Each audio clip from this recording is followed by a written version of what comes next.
नमस्कार, आप देख रहे हैं सी न्यूज भारत और मैं हूं आपके साथ आकांक्षा यादव। वक्त हो चुका है न्यूज बुलेटिन का और आज इस न्यूज बुलेटिन में हम जानेंगे कि अमरोहा में पीड़िता क्यों पहुंची एसपी दफ्तर, कन्नौज में कितना गेहूं किया गया जब्त और संभल में किसके द्वारा किया गया महिला थाने का उद्घाटन। ये सब जानेंगे विस्तार से, तो चलिए निगाह डालते हैं इस वक्त की खास खबरों पर। बताते चले कि अमरोहा जनपद के नौगावा सादात कस्बे के मोहल्ला फरीदी इंटर कॉलेज के पास रहने वाले निवासी फरीदा खातून आज एसपी दफ्तर पहुंची, जहां पर उन्होंने प्रार्थना पत्र देकर इलाके के भू माफिया दबंग लोगों के खिलाफ कार्यवाही की मांग की है। क्या नाम है? फरीदा। कहाँ से आई हैं? नौगावा से। आज जो एसपी साहब से मिलना आए हो, क्या मामला है? एसपी साहब के द्वारा हम 2 बार आ गए, कोई हमारी सुनवाई नहीं हुई। थाने में भी कोई हमारी सुनवाई नहीं। क्या मामले में? हमारा मकान है, मेरा लड़का है, इकला लेना चाहता है। 2 बेटे और हैं, किसी को हक नहीं देना चाहता। अभी 3 बच्चे मेरे कुआरे, 2 लड़की 1 लड़का। इकला मकान हथियाना चाहता है, मैं नहीं देना चाहती उसे। सबका हक बराबर देना चाहती हूँ।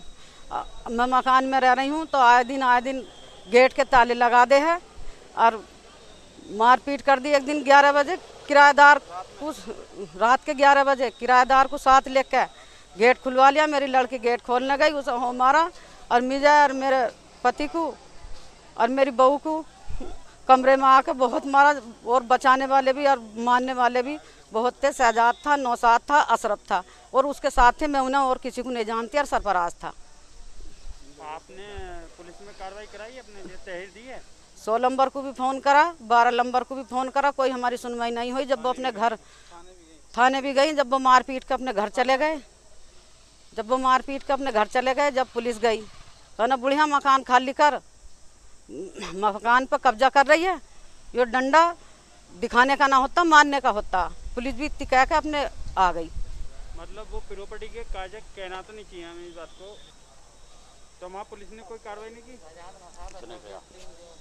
कार्रवाई की, कोई हमारी सुनवाई नहीं हुई। नौसाद, शहजाद, अशरफ, इनसे बहुत मुझे मेरी जान का खतरा है। कोई हमारी कहीं भी कोई सुनवाई नहीं हो रही। और नुकैत पुलिस वाले पैसे मांगते हैं, 20-25 हज़ार रुपया हमें दो, हम तुम्हारे हक में फैसला कर देंगे, तेरे हक में। पुलिस वाले ऐसा कहते हैं।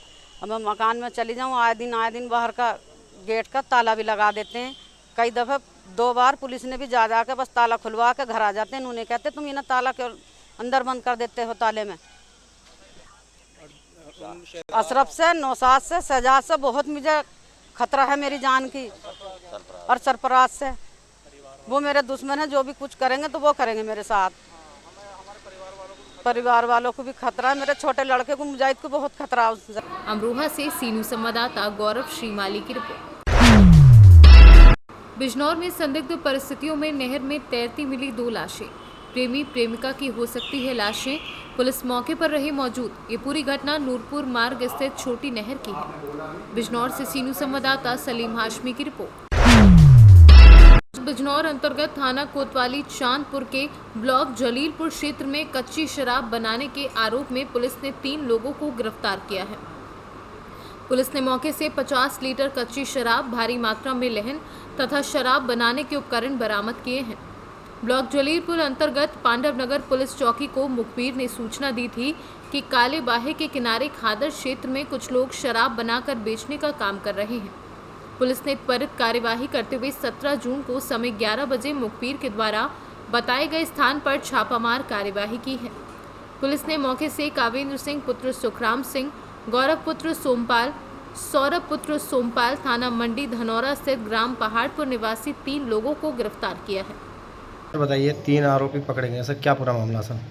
यहाँ जो 3 लोग हैं, कावेंद्र और सोमपाल और कावेंद्र, सौरभ और गौरव, ये तीनों लोग काले बहे खादर क्षेत्र में काले भय है आसान, वहाँ पर ये देसी शराब कच्ची बना रहे थे। पुलिस को जब पता चली तो चौकी चार पांडवनगर अपने दल बल के साथ गए तो वहाँ ये 3 लोगों को अवैध शराब बनाते हुए कच्ची पकड़ा था। और वहाँ पर इनको करीब 50 लीटर बनी हुई शराब मिली है और 1000 लहन जो 2 बड़े डब्बों में थे और गड्ढा खोद के पन्ने लगा के उसमें रखे थे। 1000 लहन उन्होंने नष्ट किया है। 50 लीटर शराब बनी हुई बरामद हुई है और इसके उपकरण, कच्ची शराब बनाने के उपकरण प्राप्त हुए, वहाँ पे बरामद हुए हैं। 2 गैस सिलेंडर और उसकी मटकी और जिससे बनाते हैं लहन बनाई है।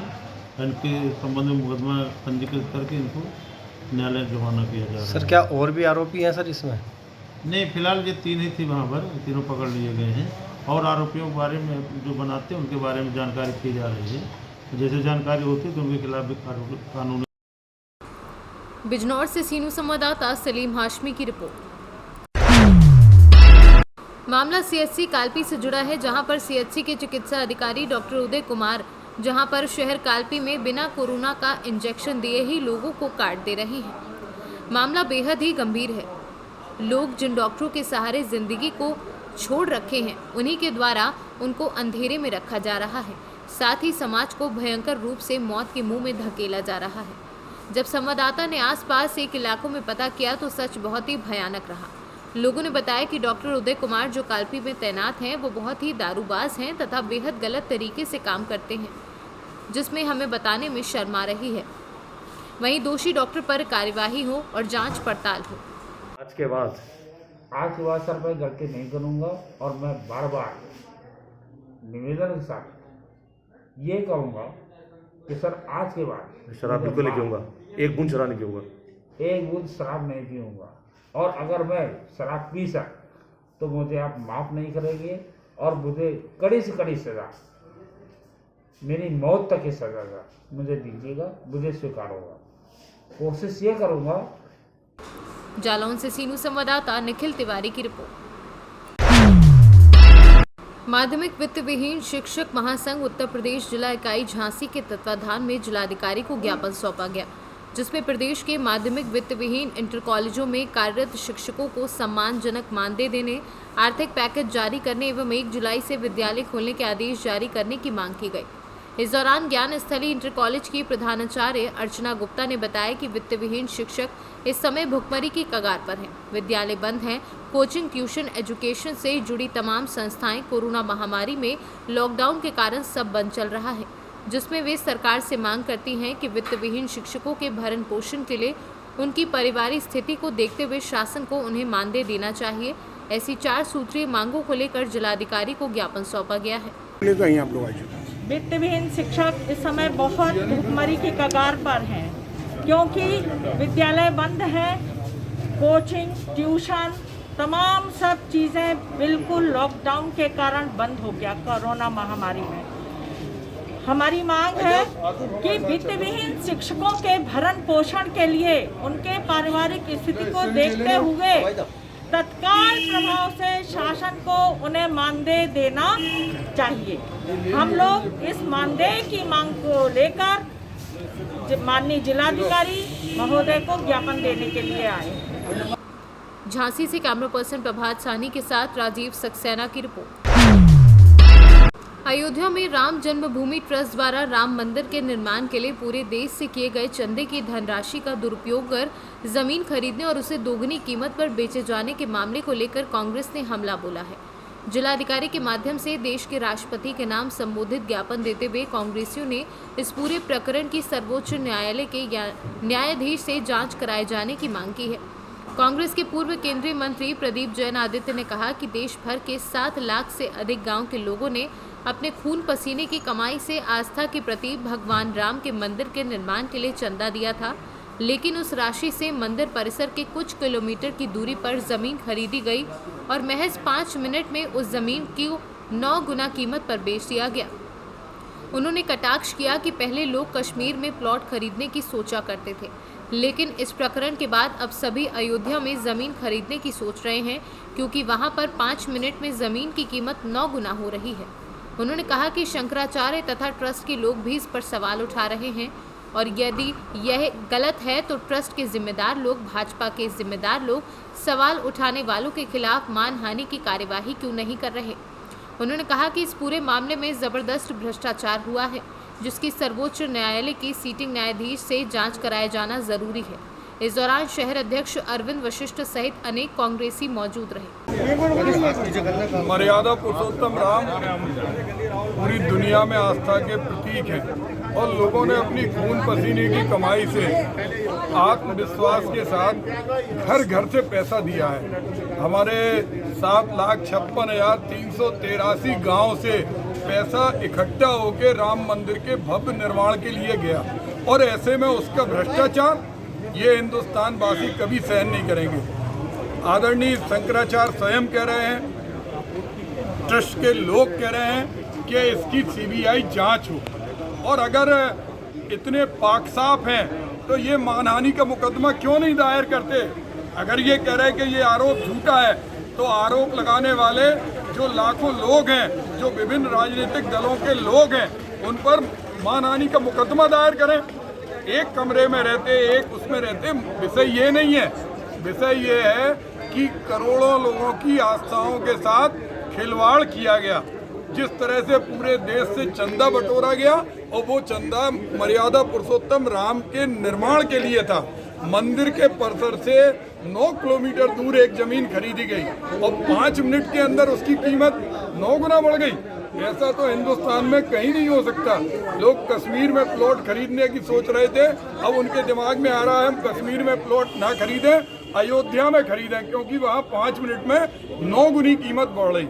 आज इसके खिलाफ हम लोगों ने कहा है कि सुप्रीम कोर्ट के सिटिंग जज से इसकी पूरी न्यायिक जांच हो और इस ट्रस्ट के पास से हिसाब किताब और पैसे का लेन देन स्थानांतरित किया जाए करने के लिए खड़ा हो जाता है। आज राम मंदिर के नाम पर जो चंदा हुआ, उसको घोटाला करके भारतीय जनता पार्टी के सुप्रीमो नरेंद्र मोदी जी के नेतृत्व में जो मंदिर बन रहा है, निर्माण कार्य चल रहा है उनकी देखरेख में, और उसमें घोटाला हो गया। सबसे बड़े अचरज की बात है, मैं समझता हूँ कि जो ज़मीन 2 करोड़ की थी उसे 18.50 करोड़ रुपए में ट्रस्ट ने खरीदी।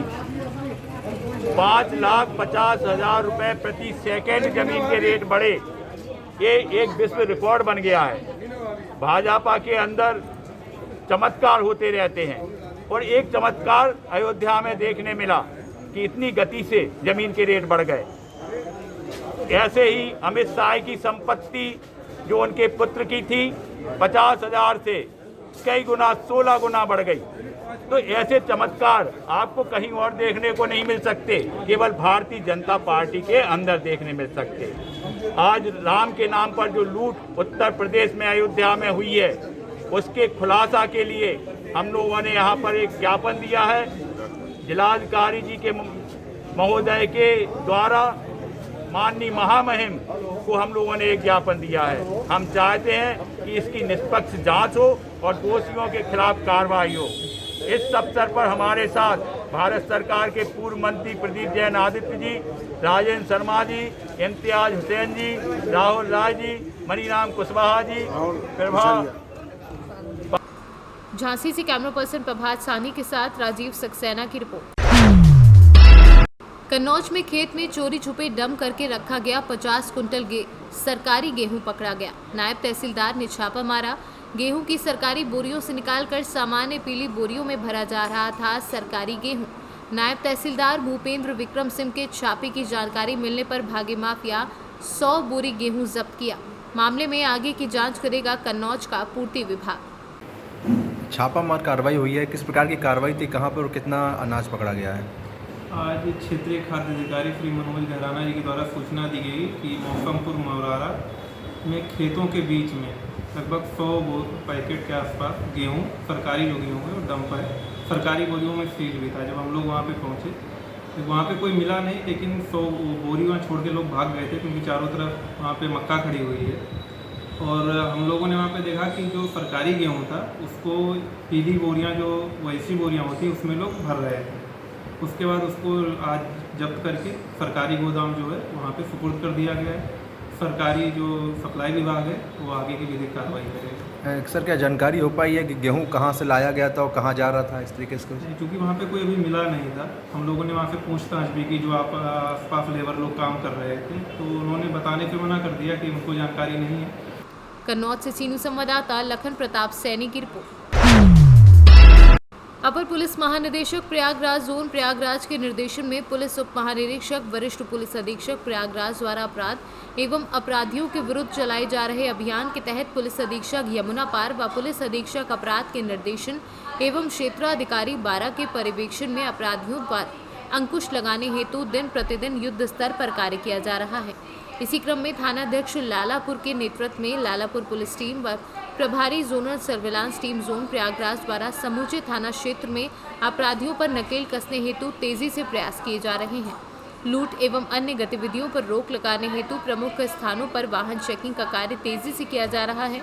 प्रतापपुर तिराहे व शिवराजपुर अमचुइया पहाड़ के जंगल से अंतर्राज्यीय वाहन चोर लुटेरे गैंग का पर्दाफाश करते हुए चोरी व लूट के अवैध कारोबार में लिप्त 6 अंतर्राज्यीय वाहन चोर लुटेरे को गिरफ्तार कर चोर लुटेरे गैंग से चोरी की कुल 11 मोटरसाइकिल, 1 बोलेरो, 2 ट्रैक्टर, 1 नाजायज पिस्टल, 2 जिंदा कारतूस तथा 10 जिंदा देसी बम बरामद किए हैं। इस संबंध में पुलिस अधीक्षक यमुना पार सौरभ दीक्षित द्वारा जानकारी भी दी गई है। प्रयागराज के थाना लालापुर में आज एक अंतर जनपदीय वाहन चोर गिरोह को पकड़ा गया है, जिनमें कुल 6 अभियुक्त गिरफ्तार किए गए हैं, जिनके पास से 11 दोपहिया मोटरसाइकिलें, 2 ट्रैक्टर तथा 1 बोलेरो भी बरामद हुई है। मोटरसाइकिलों में तेज़ रफ्तार बाइकें जैसे कि अपाचे, पल्सर तथा बुलेट भी बरामद हुई हैं। ये जो गिरोह है ये प्रयागराज और इसके अन्य सीमावर्ती जनपदों में चोरी किया करते थे, जैसे कि प्रतापगढ़ और भदोही की भी इसमें गाड़ियां चोरी की बरामद हुई हैं और इसे फिर ये सेकेंड हैंड मार्केट में कम दामों में बेच दिया करते थे। गिरफ्तार किए गए अभियुक्तों के पास से तमंचे, जिंदा कारतूस एवं कुछ देसी बम भी बरामद किए गए हैं। प्रयागराज से सीनू संवाददाता अनिल कुमार मौर्य की रिपोर्ट। संभल के बहजोई पुलिस लाइन में महिला थाने का उद्घाटन करने पहुंचे उप महानिरीक्षक परिक्षेत्र मुरादाबाद शलभ माथुर को सबसे पहले गार्डों ने सलामी दी। उसके बाद उनकी मौजूदगी में महिला थाने का उद्घाटन महिला थाना प्रभारी ज्योति सिंह ने फीता काट कर किया। बता दें कि महिला थाने न होने की वजह से महिलाओं के उत्पीड़न से संबंधित समस्या को सुलझाने के लिए महिलाओं को काफ़ी दिक्कतों का सामना करना पड़ता था, लेकिन अब महिला थाना बनने से महिलाओं को हर छोटी बड़ी समस्याओं को सुलझाने के लिए ये थाना बहजोई नगर के पुलिस लाइन में स्थापित किया गया, जिसमें महिला अपनी शिकायतों के निस्तारण के लिए आ सकती हैं और उन्हें किसी भी तरीके की कोई दिक्कतों का सामना नहीं करना पड़ेगा। इस महिला थाने में महिला उप निरीक्षक, थाना प्रभारी, महिला कांस्टेबल हर वक्त मौजूद रहेंगी। थाने में आने वाले महिलाओं की समस्या का समाधान किया जाएगा। इस मौके पर संभल के SP Chakresh Mishra, CO Chandausi Gopal Singh, ASP Alok Jaiswal व भारी तादाद में पुलिस बल मौजूद रहा। यहाँ पर आप देख रहे हैं महिला थाना जो है पहले पुलिस ऑफिस के अंदर संचालित था, जो कि स्पेस इसके अंदर कम कर दिया। अभी पुलिस लाइन का चिन्हीकरण का प्रोसेस यहाँ पर चल रहा है और भविष्य में आगे जाके महिला थाने का भी प्रस्ताव उसी के अंदर है। बट वर्तमान में क्योंकि जो पुलिस ऑफिस में चल रहा था उससे थोड़ी सी कठिनाई वहाँ पर हो रही थी, स्पेस कम था, तो ये मंडी समिति के अंदर महिला थाने को अभी इनॉग्रेट किया गया है और यहाँ पर महिला थाने से संबंधित जितनी चीज़ें हैं यहीं पर पूरी तरह शिफ्ट कर दी गई हैं, और क्योंकि पुलिस कार्यालय से दूर भी नहीं है और ये यहाँ पर एक जिस तरह से शिफ्टिंग का काम किया गया, स्पेस बढ़ाई गई है ताकि इससे बेहतर तरीके से हम लोग अपना वर्क कर पाएँ। दूसरी जो चीज़ है, हजरतनगर गढ़ी जो थाना है जो कि इस साल इसका शासनादेश हुआ था, उसको वहाँ पर चालू किया गया है, जो जगह स्पेस थी। और वो पहले मुरादाबाद के जुरिस्डिक्शन के अंदर ये जब चेंज हुआ था 2011 में 2 जिले बने थे, तब से यहाँ के लोगों की डिमांड थी, तो उस चीज़ को चालू किया गया। इसके बाद यहाँ राजपत्रित अधिकारियों के साथ एक बार मीटिंग करके जो भी संबंधित बिंदु हैं उस पर चर्चा की। संभल से सीनू संवाददाता सोनू वाशने की रिपोर्ट। फिलहाल के लिए न्यूज़ बुलेटिन में बस इतना ही। देश और दुनिया की तमाम बड़ी खबरों के लिए जुड़े रहे सी न्यूज़ भारत के साथ। हर खबर आपके साथ, आपके हाथ।